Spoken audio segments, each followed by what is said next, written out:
Thank you very much, Madam President. And I want to take a few minutes to talk about an amendment that I will be offering, I expect later on today, with Senator Grassley to the Immigration Reform Bill, and that is Amendment number 1332. And I should mention that this amendment has been endorsed by the AFL-CIO, has been endorsed by the Programmers Guild, and by the Institute of Electrical and Electronics Engineers. Madam President, before I speak about the amendment, I think it's important as we debate the immigration bill to talk about what is happening to the lives of Americans who live in the middle class and the working families of our country, because I fear very much that in this long and complicated immigration bill, sometimes we lose track of the impact of this bill on the lives of American workers. This bill deals, in my view, in a reasonable way in terms of dealing with the very serious problem of illegal immigration. It says that we must strengthen our borders and not allow people to so easily come into this country, and I think that is long overdue, and it's absolutely right. And it says that finally we must begin to hold employers accountable for the illegal immigrants that they are hiring, something that the Bush administration has been very reluctant to do, and I think that that is extremely important. And this bill also carves out a path to citizenship, which I think, frankly, is the right thing to do.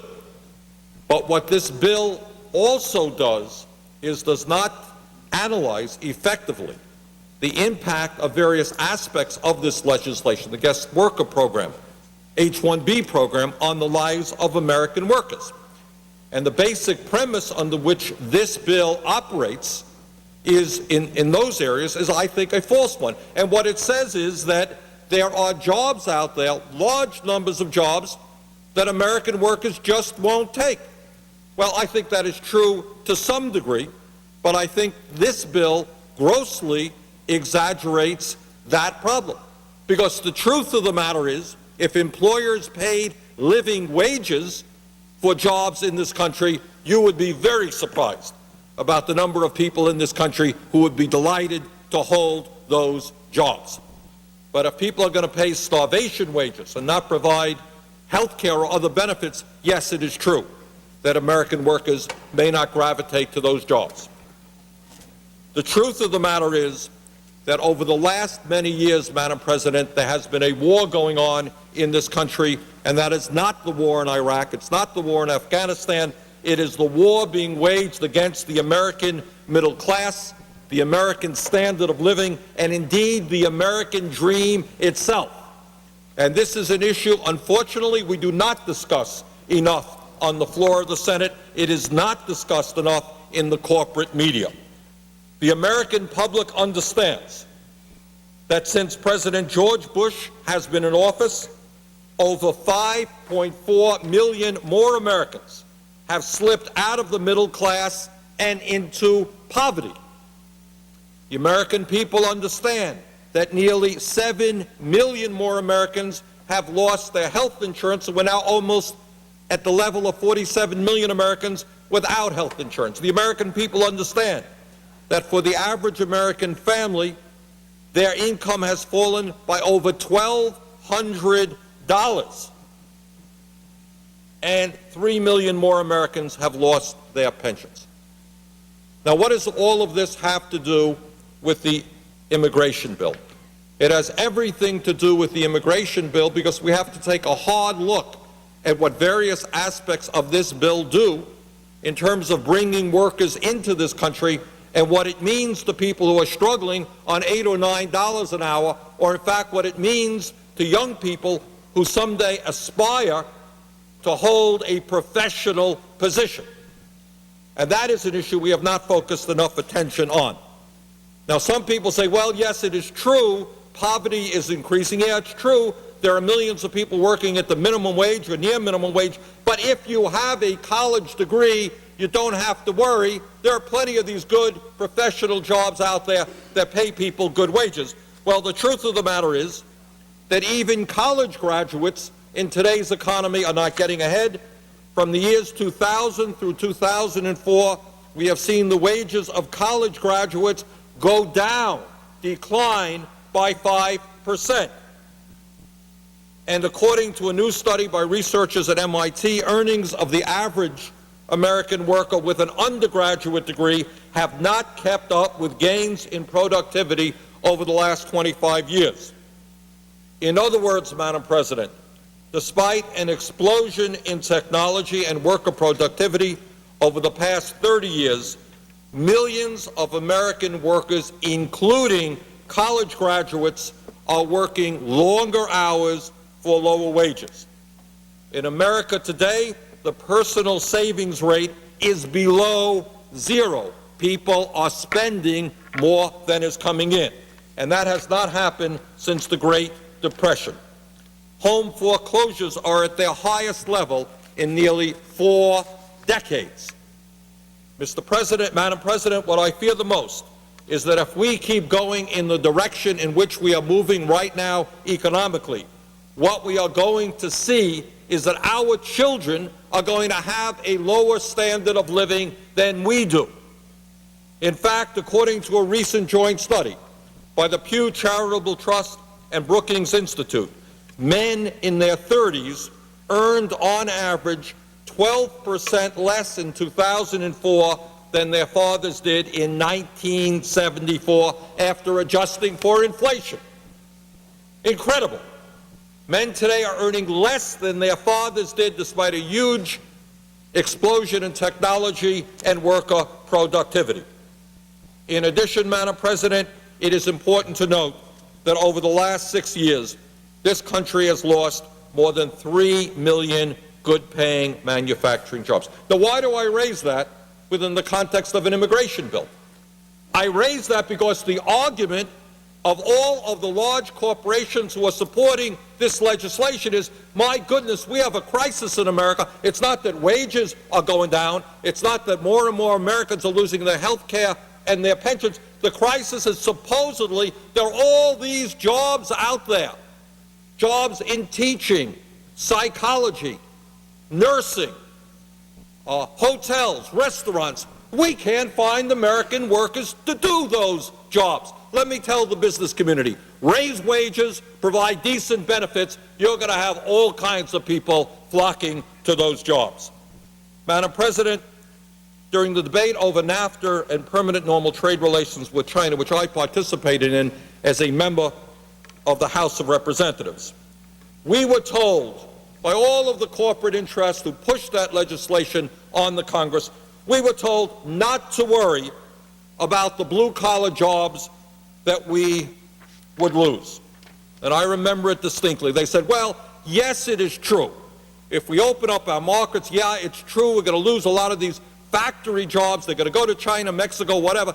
Don't worry, because if your kid does well in school, becomes computer proficient, your kid is going to have a great job out there at good wages. That's the future of America. Don't worry about the blue-collar jobs. You got all these white-collar information technology jobs. Well, guess what's happening? From January of 2001 to January of 2006, we have lost 644,000 information sector jobs. And Alan Blinder, the former vice chairman of the Federal Reserve, has told us that between 30 and 40 million jobs in this country are in danger of being shipped overseas.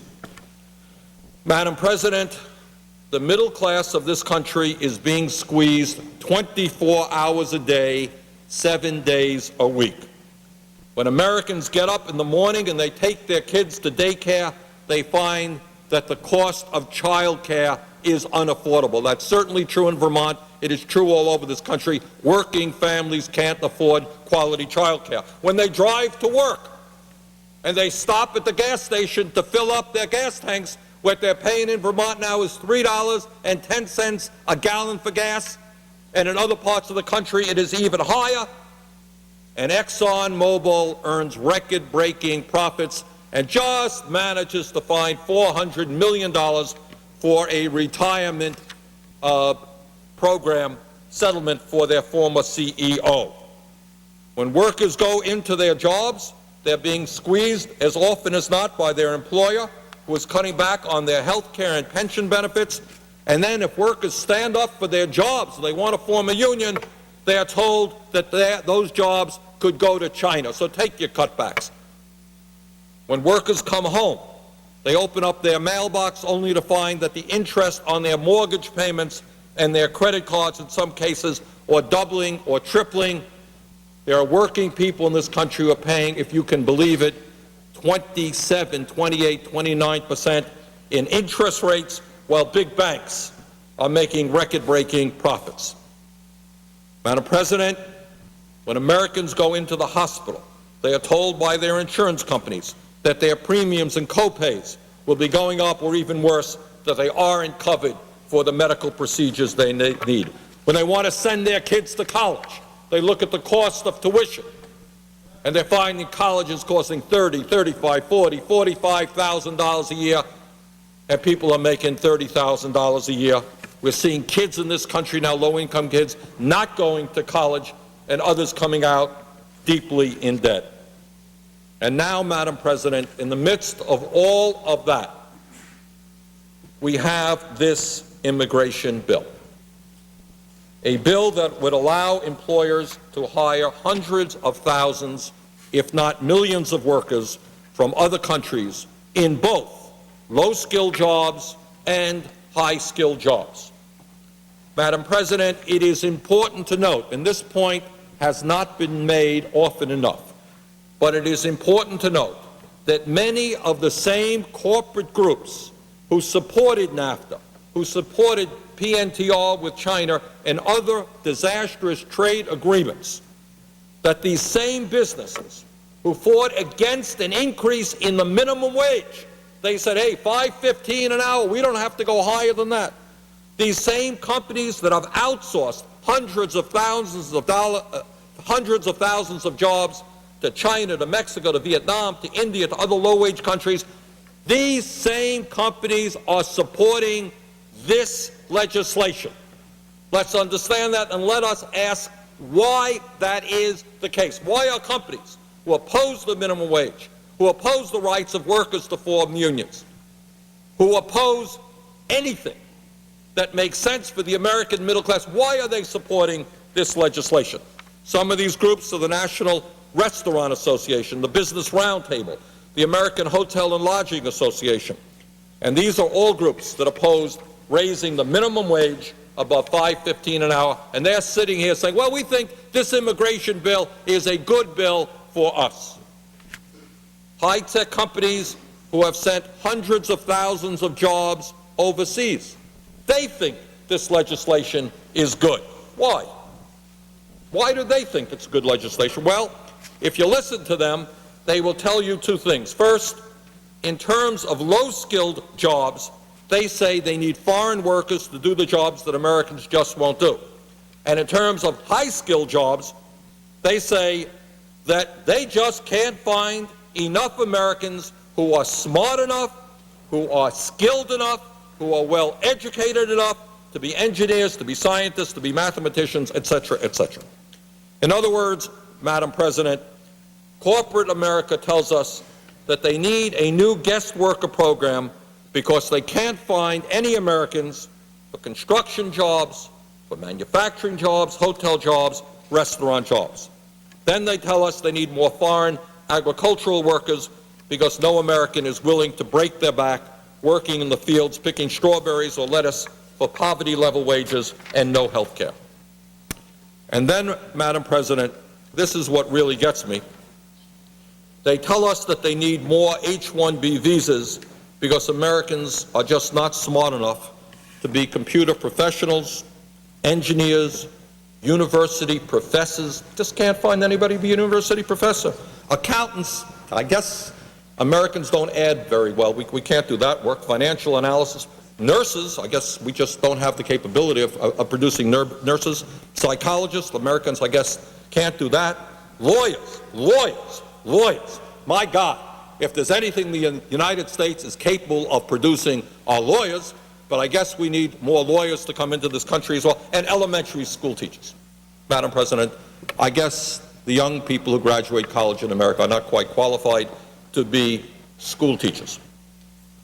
Now, Madam President, if Americans won't take low-skilled jobs that pay poverty-level wages, and presumably if they're not smart enough to do high-skilled jobs, I think the question we have to ask is what kind of jobs are going to be available for the American people. We can't do low-skilled jobs. We can't do high-skilled jobs. Hey, what's there for us?